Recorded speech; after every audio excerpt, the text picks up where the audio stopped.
to the wonderful world of dodgy movies and TV. I'm your host, Movie and TV Mistress, back again for another review of a random film that I found on VHS in my husband's collection.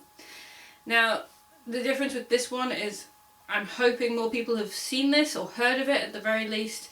I know that when I was a child I saw this, but may have melded it together with another movie. So what's the movie? As the title tells you, it is Oh God, You Devil. Oh God, You Devil is the final part of a trilogy. Who knew? I'd seen Oh God, and I'd seen Oh God, You Devil, but apparently there was one in between called Oh God Book 2, which I've never seen.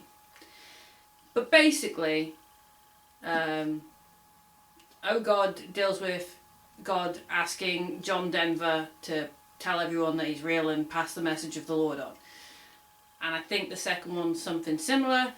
This one is about the devil basically going up against God over the soul of one musician, played by Blossom's dad, Ted Wass. Yeah. Oh God, I still watch over people. You devil. I love to scare the hell out of people.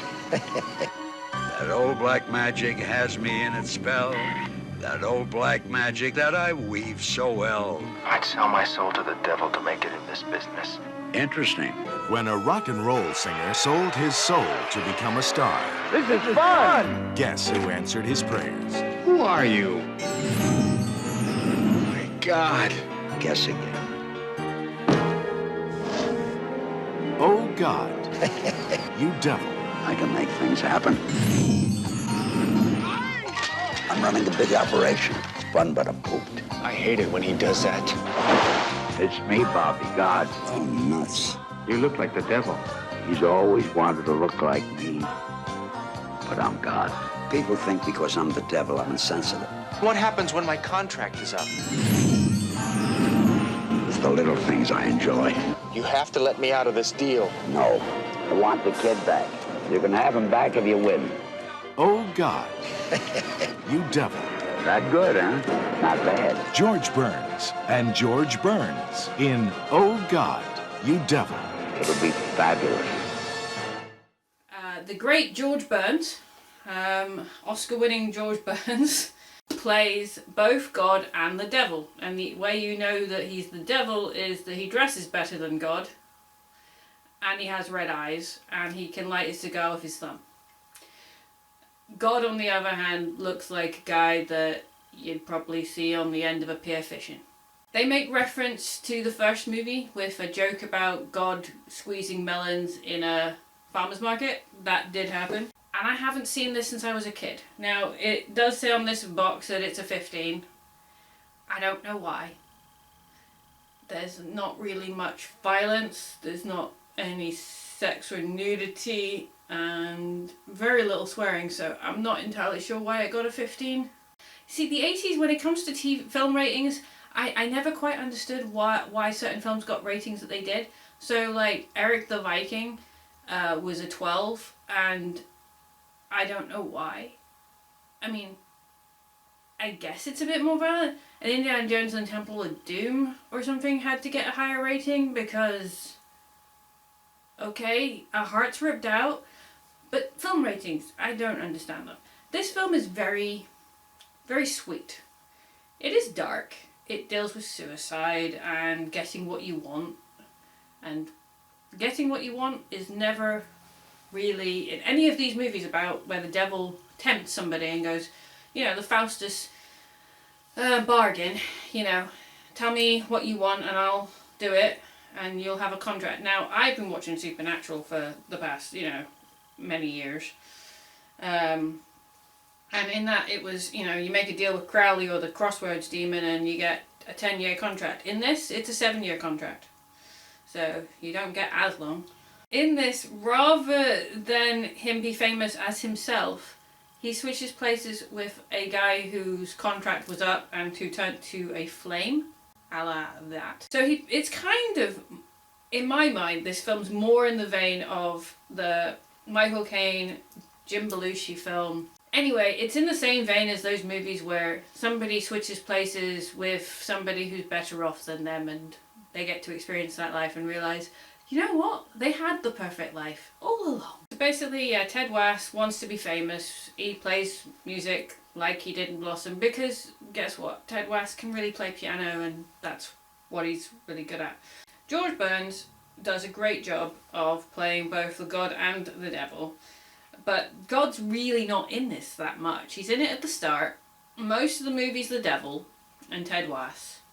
And then God turns up to play poker at the end against the devil. And God's a trickster, just like the devil can be, and bluffs the devil. We get a happy ending, and we get this lovely it opens and closes in the same way. A child is sick with some sort of scarlet type fever, and Dad's praying to God. So they open and close the film the same way, and yeah, it's a sweet film, and it's funny, and George Burns is still funny. Yes, this movie is from 1984, and the other two were in the 70s, and George Burns was a very old comedian, but his comedy was never rude or degrading. It was funny and pure. The other thing that I find funny is if you watch the film, you will notice that there are two people who go on to be in Star Trek. John Cromwell plays a priest, nothing new there, and Rob Picardo's in it as an assistant to Ron Silver. The Ron Silver I know from Time Cop and West Wing. But Rob Picardo and John Cromwell end up in the credits in their own little section at the very end that says guest starring. And I'm like, okay, weird. In my memory of this film from when I was a kid, I think I put Oh God and Oh God You Devil and blended them together over time because I'd watched both of them as a kid.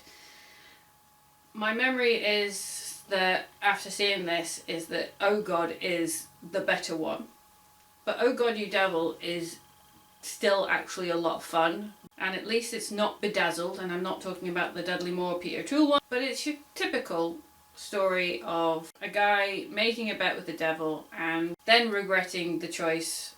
Better being yourself and achieving fame in the right way rather than trying to skip ahead. And also the fact was he ended up being somebody else, and Bobby Wayne was in his place with his wife who was pregnant. The 7 years go by pretty quick, and it's ridiculously sped up that way because it's only an hour and a half, but it feels at times a bit slow. Comedy isn't as paced as I remember it, but then again it has been over 30 odd years since I watched it as a kid. Carl Reiner directed the first one, but he doesn't direct this one, so maybe Carl Reiner made that a better paced comedy film. I don't know. I do actually enjoy this film. I think George Burns is brilliant.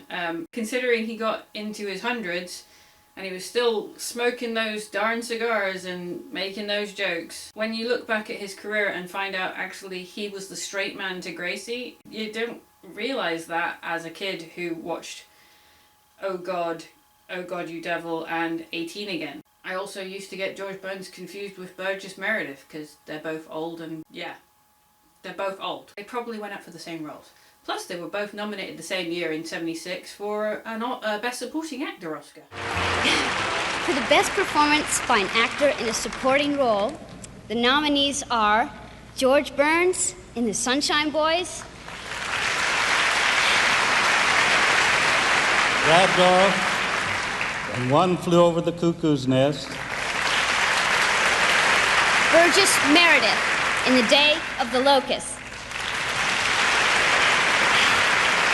Chris Sheridan and Dog Day Afternoon, Jack Warden in Shampoo, and the winner is hurry up before I have sinking spells here, George Burns in The Sunshine Boys. So, George Burns won there. Up again. Now, this is funny just because it's 76.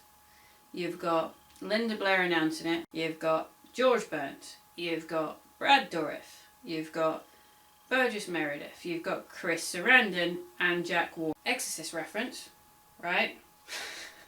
So here's what I find funny, right? So you've got the Exorcist herself announcing who the winner is and the nominees. You've got Brad Dourif, who would be in Exorcist 3, and he would also be the voice of Chucky with Chris Sarandon in Child's Play. You've got the Devil and the Penguin, and Jack Warden, I don't know, Crazy Like a Fox. I just thought it was really odd. It was like, wait, and you don't really think of Brad Dourif being nominated for an Oscar because of the random films he's done, like Critters 3. What was that for? So, if you get a chance, I would definitely watch Oh God and Oh God, You Devil. I've not seen Oh God Book 2. I will at some point have to get to that and find it. Unfortunately, I have not yet found the other 2 films in my husband's collection. But we will endeavour to find them at some point and review those 2. But basically, I just think George Burns does a great job. Ted Wass,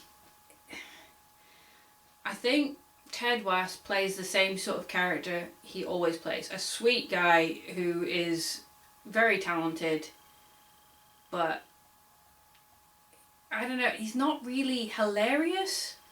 I mean, he was kind of funny, but not. And even when he was in Blossom, it was kind of funny. I mean, he was funny in Soap, I guess, but the thing is, I just think he had a set style and that was it.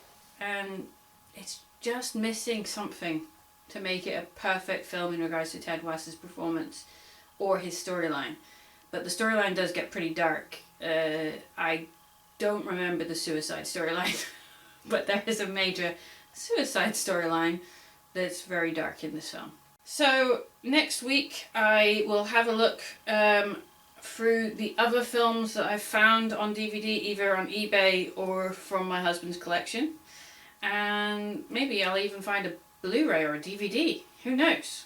But I will definitely be reviewing something else. So tune in next Sunday for another review from yours truly.